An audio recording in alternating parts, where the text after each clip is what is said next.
and welcome to the Nutrition by Samantha podcast. I'm your host, Samantha, nutritionist who is on a mission to cut through the nutrition confusion and help you become the healthiest version of you. In this podcast, you'll find expert advice on all things binge and emotional eating, sustainable fat loss, sports nutrition, and all things in between. I hope you leave each episode inspired and empowered to make smarter eating choices. Now, let's get into the episode.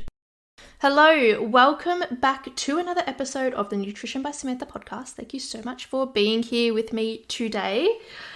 I'm thinking about changing my intro. I don't like it. I'm ready for a change. I don't like the music anymore. What do you think? Let me know if you think you're sick of it too.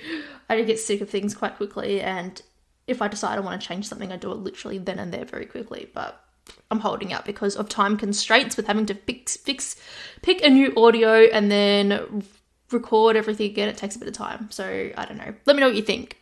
But I hope you all had a fantastic week. I had a great week. I went to Urban Surf in Tullamarine, which is about 20 minutes from Melbourne, and it's pretty much a outdoor pool that has, like, the waves are already made, I suppose, like they already come formed. So it's not like when you go surfing in the ocean where it's, you don't know when the next wave's going to come or whatever. Like every so often a wave comes and then you're able to surf like a perfect wave.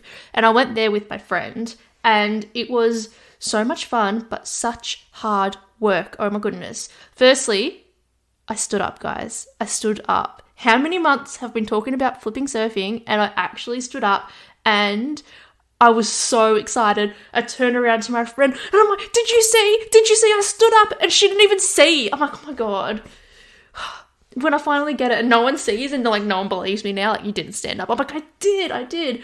And I know I just need to get a bigger board. It's because I have my board I have is too small. It's 7 foot and I think I need at least 8 foot. So now I need to get a new board so I can continue to practice.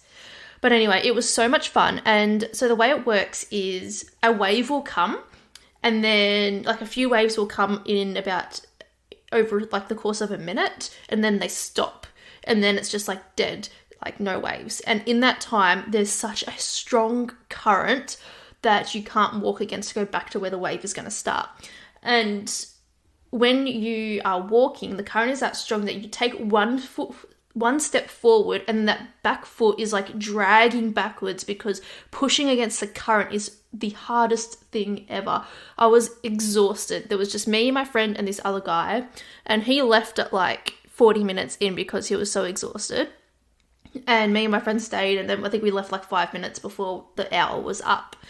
And yeah, like afterwards I was so sore. The next day I was so tired from just like trying to push through a current. My back was sore, my neck was sore, my calves were sore, like everything was sore trying to just push through the current. And I did legs the day before, so it made it even worse. But that's okay. It was so much fun. Yeah, that was my highlight of the week. Everything else was a good week. Having a nice week, so I hope you are too. So in this episode, I've got a couple of things I'm going to be talking about nutrition for shift work and what are expanders. So I'm sure many people probably haven't heard of this before, but yeah, we'll go through it in a moment. I want to start with my food recommendation. It is fresh medjool dates. And I know you're probably thinking, Sam, everyone's had a flipping date before. Yes, I know you have. But have you had it in a smoothie before? Because if you haven't, you need to try it. It adds this caramelly taste to a smoothie, and it is actually amazing. So what I would do is I would have 1 banana, and I would have about 2 to 3 dates, maybe put some like almond or peanut butter if you like that stuff in it, some milk, and a protein powder or some Greek yogurt. And the medjool dates add such like a caramelly taste. So I'm currently looking up the calories, because if you're my client listening to this, you're going to be like, Sam, how do I put this into my calories? I want to try this. And yes, you do. So in 2 dates, there are 110 calories. Okay, so about 55 calories per date. So make that work into your calories. Like if you're going to do a smoothie, a banana is about 100 calories. 2 dates will bring it to about 220 calories. add a tablespoon of a protein powder or a scoop of protein powder. That might take it up to about 350 calories. Add in some milk, 400-ish calories for a smoothie. So good. Trust me. You need a good blender. Make sure they're fresh and they're not like dried, and they're not like past the use by date, because they might not be as fresh and soft and gooey. It'll be harder for them to blend. So make sure you've got a good quality blender to be able to blend it smooth. So give it a try and let me know how you go. You're welcome in advance, because I know you are going to love it. All right, now a news article that I got sent just recently. So at the moment, I am doing corporate nutrition seminars for a company in Altona. So that is just outside of Melbourne. Again, I'm in Torquay, so it's about just over an hour away. And I'm doing one there every week for all of their employees. So we have a group of about 10 for each seminar. So each week I go there, do a seminar, and this goes until about June-ish, about end of June. So a part of this role at this company is they do a lot of shift work. And I wanted to chat about nutrition with shift work, because there are a lot of health implications with shift work, and a lot of people don't know how to time their meals around shift work, because it can be really challenging to be able to eat well and either maintain weight or lose weight. Because I'm sure if you have done a shift work, I've never done an overnight shift before. I think the latest I've ever worked would have been when I worked at Kmart. That was my very first job, and I worked till midnight, because that was when they started to get to be open 24/7. Actually, side note, fun fact as well. So when I worked at Kmart, that was when self-serve registers very first came out, and that was the first time you could use them. And I was one of the first people to be trained on how to use a self-serve register. So the day that they opened self-serve registers as like the new big thing that revolutionized how we check out, I was the one working there, and I loved it, because you got paid more to work on self-serve registers compared to if you worked on just a normal checkout. So, and I always got that shift. It was the best thing ever, but I just thought that was a really good fun fact. I feel like that makes me really old, but I know I'm not that old at the same time. But yeah, I don't know where I was going with that. What was I talking about again? Shift work. That's it. So shift work. Now, in this article from The Age, the headline is, "The weight of evidence against shift work is getting hefty." It's pretty much what they're saying is the health implications of shift work are quite extreme. And if you do shift work, I don't want to scare you about this or anything. It is just for your own knowledge in case you didn't know. I'm sure if you do shift work, this probably wouldn't surprise you whatsoever. But I hope you do find this very valuable. So in this article, it says that shift work had been linked to heart disease and dementia, and is also declared probably cancer causing. And now new research shows that shift work could also be bad for your waistline. So if you're trying to lose weight and you're doing shift work, the challenges that come up are so difficult, because I've had many clients do shift work, and it's hard. It is hard to want to either lose weight or even just try to maintain weight if you're constantly doing shift work. My clients find it so challenging, so I hope I'm able to give you some tips to help this as I read through the article from The Age.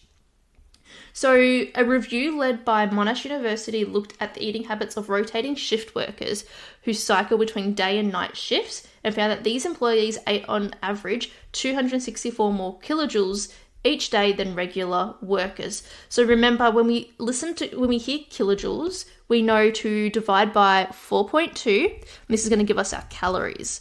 So divide by 4.2. So they eat an average 62 calories more a day than non-shift workers. So it might not sound like much, but over the course of a year, this can add up over time. And they say that they put these employees will put on about 0.5 kilo of weight in a year from just doing shift work if nothing else really changed. And this is from that extra kilojoule or calorie intake.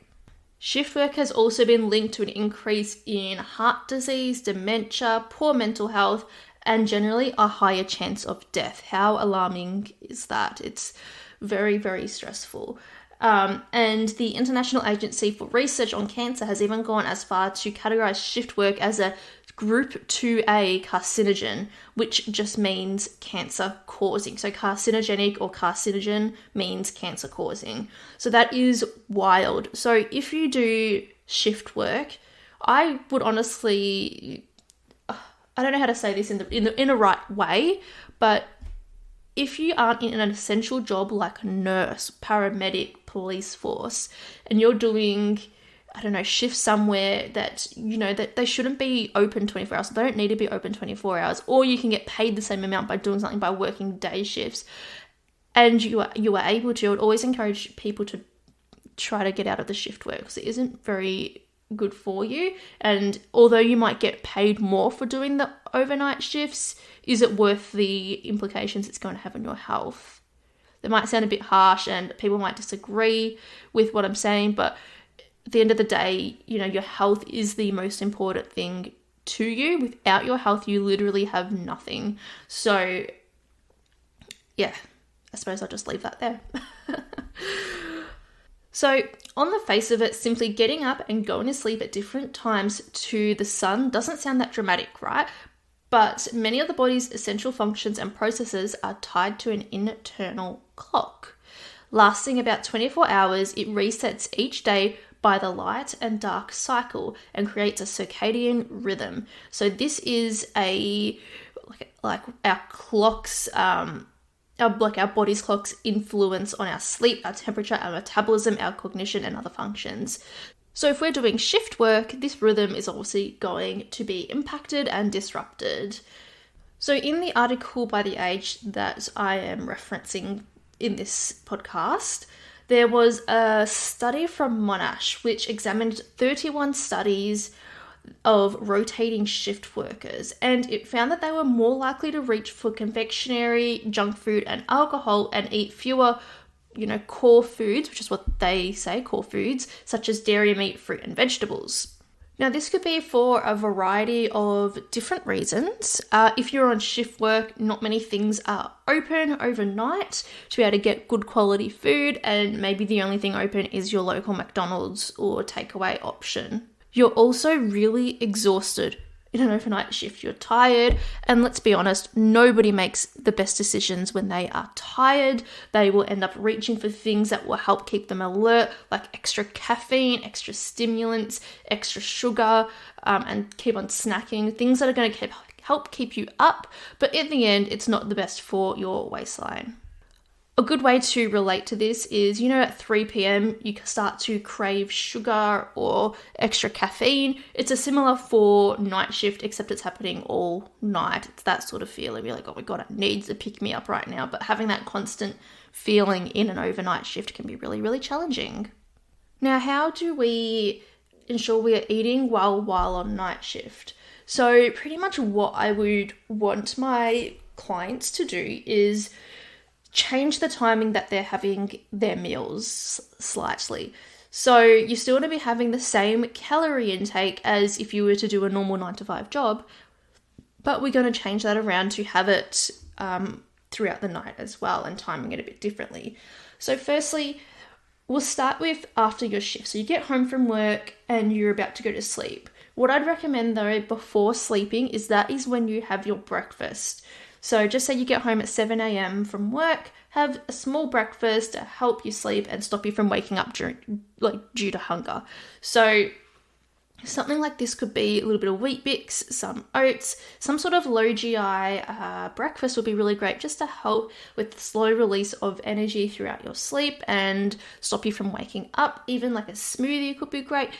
If you have the energy to make eggs on toast, that could be another option. But if you only have the energy to make something nice and quick, then those other options like a Wheat Bix or an oats or a smoothie could be an easier thing to have before you go to sleep. Next, you wake up. So just say you wake up 2 in the afternoon. That's when I would recommend to have your lunch. So whether that is your usual lunch meals like a salad or wrap, something that's really going to keep you full and nourished throughout the afternoon. And then afterwards, maybe that's about 5, 6 o'clock, depending on the time. I don't know, whatever suits you. Have your mid-afternoon snack then. So whether that is like a Greek yogurt and some fruit or nuts, protein bars, some rice cakes with cottage cheese, tuna or avo on top, whatever really suits you is of course fine. And then either, again, depends on what time you start your shift. So just say you start your shift, 7 p.m. or 8 p.m., whatever time you start. Either have your dinner once you get to work or have it right before you leave for work. So that way you are topping up on food and helping you get you through the night. And then on your night shift, I would recommend having a small snack every 3 hours. So maybe that would be about 1 o'clock, and then maybe at 4 o'clock or 5 o'clock in the morning. And then you go home again, you have your breakfast, and then you go back to sleep, and you continue that cycle. I think that is the best way to balance out your calorie intake on night shift. Now, it's so important to make sure we are not just constantly being caffeinated in night shift, because eventually we need to get to sleep. And you want to have a good night's sleep and have a good quality rest so that you can get up the next day and hit it again. We want to make sure we are also well hydrated. So remember, for good concentration, being alert and whatnot throughout your shift, we need at least half a litre per 15 kilograms of weight. So if you weigh 60 kilos, you want to be having 2 litres. And then if you're exercising as well, you want to get another litre in on top of that, depending on how intense and how much exercise you are doing. So that is my recommendation for shift work. Let me know if you found this helpful. And if you have any questions about it, of course, just reach out to me on Instagram or send me an email. Hey, this is a super quick interruption to tell you about my new program, the NBS Method. After working one-on-one with over 400 people on their weight loss journey, I have developed my own unique formula and method to help clients get from restriction, binge and emotional eating, self-sabotaging behavior, and having no idea what actually works for weight loss, to feeling in control, confident, knowing how to deal with their triggers, becoming a more mindful eater, knowing how to eat for fat loss, and finally seeing the weight loss results that they're after. This 5-month nutrition coaching program will show you how to lose weight in a sustainable way, stop overeating, reduce binge and emotional eating, and finally feeling in control over your eating rather than food having control over you. Within the first few weeks, you'll start to feel lighter, healthier, more confident, and energized. You'll be in control over how much you're eating, you'll understand your triggers for emotional and binge eating, and you know you've learned the necessary steps to maintain your new healthy lifestyle. I'm so confident that you will gain so much value out of this program, and by the end of the 5 months, you will know exactly what you need to do moving forward to continue to see the results you're after or maintain your weight loss results. If this is exactly what you need right now, head to the link in the show notes to book your no obligation phone call to see if it's the right fit for you. Okay, let's get back into the episode. All right, now it's time to talk about expanders. And what are expanders? You've probably never heard this before, and you probably think it has to do with something to put on your braces or something, but it's not. Expanders are someone who has created or achieved something in their life that we desire to also have or create. So they expand our mind to show us what is possible. So pretty much what expanders are is they just say you think that something is not possible. Then you see someone that has done it and they show you that, okay, this actually is possible for you to achieve. So how do we use this as an example with health? If you are trying to lose weight and you're surrounding yourself or finding people online that have only lost weight through weight loss surgery, your mind is going to tell you that this is the only way you can lose weight and you won't believe any different. However, if you find people that have lost weight and kept it off without any surgery, this will expand your mind to show you what is really possible. That's just an example. Another example would be with PCOS. So if you tell yourself the only reason you can't lose weight is because you have PCOS, and every person you know with PCOS can't lose weight, you're going to believe it's not possible for you.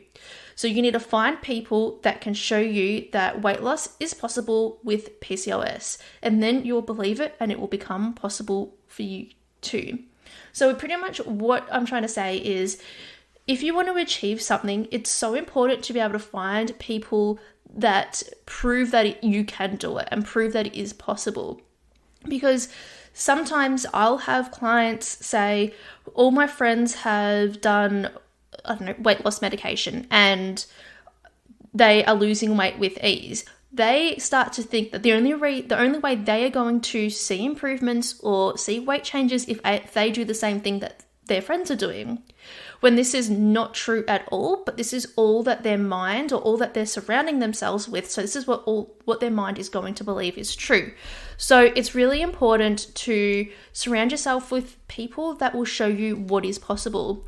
So if you don't want to do weight loss medication or weight loss surgery, you need to find people that have lost weight without it, so that you can believe that you can actually do it too.